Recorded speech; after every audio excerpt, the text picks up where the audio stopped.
Hello, guys, welcome to the Parash Movies Recap. Today I am going to talk about a real story of World War II about a soldier and a Korean girl which will make you cry. Spoilers ahead. Watch out. Sit back and relax. Our movie begins after World War II in a South Korean village. A little girl named Sol is playing with her parents when North Korean soldiers invade their village and massacre everyone in the process. Sol's mother tries to hide her away from the soldiers so she wouldn't get hurt in the chaos. Meanwhile in Turkey, a man named Suleiman meets with his friends so they can go to work at the military base.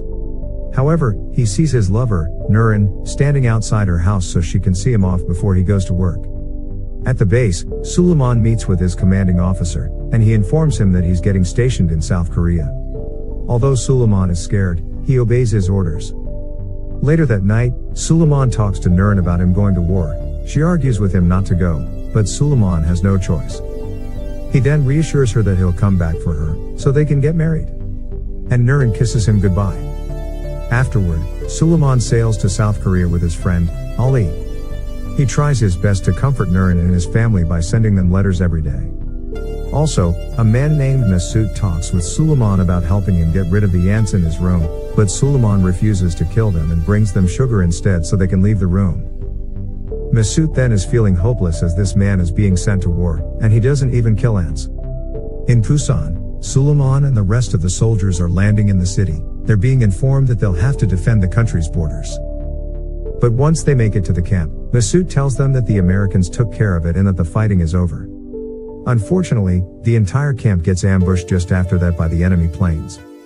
Since they have no way of contacting reinforcements, the commanding officer takes Suleiman, Ali, and Masoud with him to get help. On the way there, a group of enemy soldiers trap Suleiman and his group. Luckily, Ali manages to kill all of them without him getting hurt. Furthermore, the group makes their way through the forest as to not alert any more soldiers. Suddenly they hear a noise coming behind the trees. Suleiman is scared, but he decides to go check it out, only to find Sol sitting next to her dead mother, surrounded by bodies everywhere. Horrified by the scene, he tries to comfort her, but the girl can barely speak or understand. He then hugs her and carries her with him. At the second base, Suleiman and his team make it back. Sol's still not talking, nevertheless, she's clinging to Suleiman. Ali then decides since they will probably keep her, they should give her a name. Therefore, Suleiman decides to name her Ayla, and thinking she is probably hungry, the soldier named Muharrem gets her milk. Afterward, Suleiman and the rest are on their way to another sector to defend. Suddenly the captain's car breaks down. Captain then asks to fix it. Afterward, when he's done, enemies ambush them. They're heavily outnumbered until Suleiman causes a massive explosion with Molotov, which grabs the attention of the other team, commanded by a man named Lee, ahead of them. Fortunately, they arrive on time to save Suleiman and Ali from dying. Back at home, Suleiman's family and Nurin are informed of what happened to his group. They're sick with worry, but they have nothing to do but wait for the news. At the hospital, Suleiman wakes up next to Ayla, who's holding his hand. His friends are glad to see him doing okay, but then Masoud informs him that the Koreans want to take Ayla away. Lee intervenes and talks with the general, who decides that Ayla will stay with them until her parents are found. A while after, Suleiman meets with his commanding officer, who scolds him for getting attached to the girl. He then tells Suleiman that the Koreans might take her away at any time, so he should focus on his duties. Therefore, he assigns a man named Sadiq to take care of her so Suleiman wouldn't get distracted. However, before he leaves, the commander tells him he is taking part in a medal ceremony for his bravery. At the base, Suleiman tries to get Ayla to stay with Sadiq while he attends the ceremony, but she keeps following him around until Sadiq distracts her to do something else. Although when Sadiq goes looking for something, she hides in Suleiman's car. A while after, the Turkish soldiers are standing in lines for the medal ceremony. Suddenly Ayla runs up to where Suleiman is standing. The general takes notice of that, then happily tells him that he can keep her until her family is found. Throughout the weeks, Ayla stays with Suleiman at the military base. She's doing better now that everyone is taking care of her. She watches the soldiers' formation while memorizing it, and plays with the group in the snow. Until one day, Ayla finally talks during the formation and proudly recites it for the commanding officer, which amuses him. A few hours later, Suleiman is getting Ayla to learn Korean when Masoud has an idea to teach her Turkish instead. That way, she can communicate with them. As the days pass, Ayla's learning Turkish quickly. Furthermore, she tells him that she has no family, except for her dad, and hugs him. Suleiman is moved by her pureness. A few days later, Ayla shows Suleiman a motorcycle that Sadiq is hiding from everyone. He then learns from him that he trades with the local people, which is forbidden. Nevertheless, he tells him to get rid of the bike or he will file a report. In Tokyo, Suleiman, Ali, and Masoud take Ayla on vacation around the city. They buy her everything she wants, and at night they go to eat sushi, where she teaches them how to use the chopsticks. After the night is over, Masoud is crushed about how they'll soon return to Turkey and leave Ayla behind. After Suleiman returns, Sadiq brings him the news that someone left a note looking for Ayla. He's hurt by the thought of giving her back to her family, so he decides to go and talk with them first. Meanwhile, as soon as Suleiman walks into the house to meet with Ayla's family, he gets ambushed by Korean soldiers. They're about to torture him when luckily, Ali and Sadiq arrive on the motorcycle and escape with him. At the base, the commander is looking for Suleiman and Ali, not knowing they left the base without his permission. Fortunately, they make it back without anyone noticing, and he informs Ali that Marilyn Monroe is holding a concert tomorrow at the base to boost morale. However, he won't be attending since he's needed somewhere else. The following day, Ali is very angry that he won't get to see his favorite singer, and most importantly get her autograph. Although Masoud and Suleiman promise him that they will get her autograph for him no matter what. At the concert, Suleiman and Masoud try their best to fulfill their promise to Ali, who's away on a mission. Suleiman then makes his way through the crowd to have Ayla get the autograph for Ali. Unfortunately, while Ali's on the mission, he gets shot and passes away holding a picture of Marilyn. A few days later, Suleiman and Ayla are at Ali's grave. Emotionally, he breaks down over the loss of his friend. Ayla then tries to comfort him and reassures him that she will always be by his side. Before he leaves, he puts Marilyn's autograph next to his grave.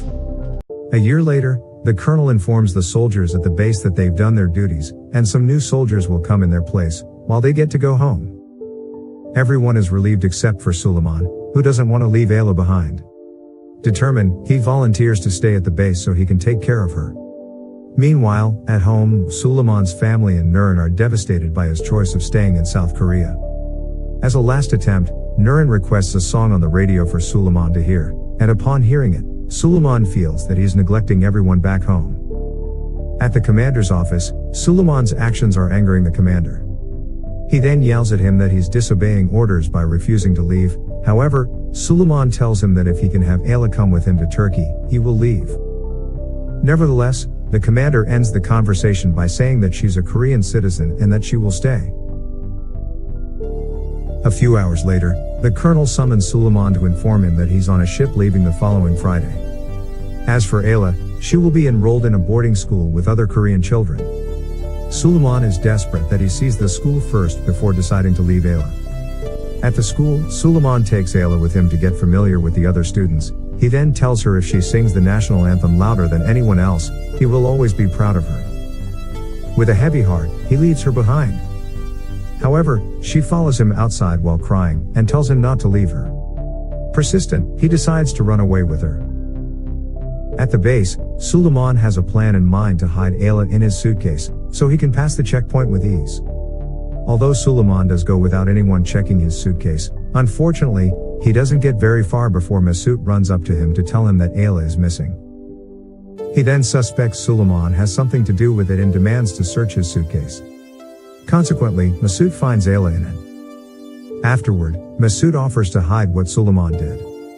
In return, he asks that he leaves immediately without Ayla. Seeing as there's no other way, Suleiman regretfully says his goodbyes to heartbroken Ayla, and he promises that he will come back for her no matter what. Back home, Suleiman meets one of his old friends who is now engaged. As soon as they're expressing their condolences for the loss of Ali, he quickly notices that Nurin isn't with them. He then learns that Nurin is now engaged to a different man. At Nurin's house, Suleiman meets with her and demands to know what happened. She then informs him that while he chose to pick a little girl over her, she decided to get engaged to another man. In the end, she wishes him well and leaves him realizing he lost everyone. A few months later, Suleiman returns home to his parents and marries their neighbor, Nimet.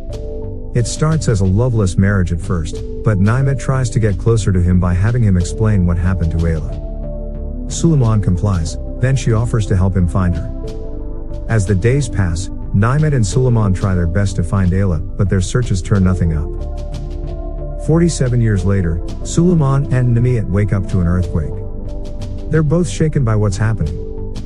When a while after, Suleiman goes to find the photo album of him and Ayla. He then remembers the promise he made to her and decides that he will search for her once again before he dies. One day, Nimet receives a phone call from a news reporter saying that they want to make a documentary about Suleiman and Ayla and that this documentary can help in finding her. Suleiman is in disbelief that he can be reunited with her again. A few days later, Suleiman and Nimet meet with the news reporter, and they tell her everything she wants to know. Also, they provide her with photos of Ayla. As the days pass, the woman continues her search for Ayla, but seemingly, she can't find any records of her. Until she decides to fly to Seoul and look for any records in the National Archive as the boarding school was shut down. Then, she learns that most of the graduates from this school still keep in touch. So, they might be able to find Ayla. The woman decides, at last, to return home and continue her search from there. One day, the news reporter's assistant informs her that he indeed found Ayla. Instantly, the woman catches the first flight to Seoul. When they arrive at Ayla's house, they show her the pictures of her with Suleiman. Ayla then cries tears of joy once she learns that he's still alive. She finally remembers her father. A few days later, Suleiman lands in Seoul to reunite with Ayla. Then, he and Nimet agree on meeting Ayla in a public park. Suleiman waits until he finally glances over to see Ayla walking towards him. He's in shock as he hugs her, with her sobbing in his arms. He finally fulfilled his promise to her and the movie ends.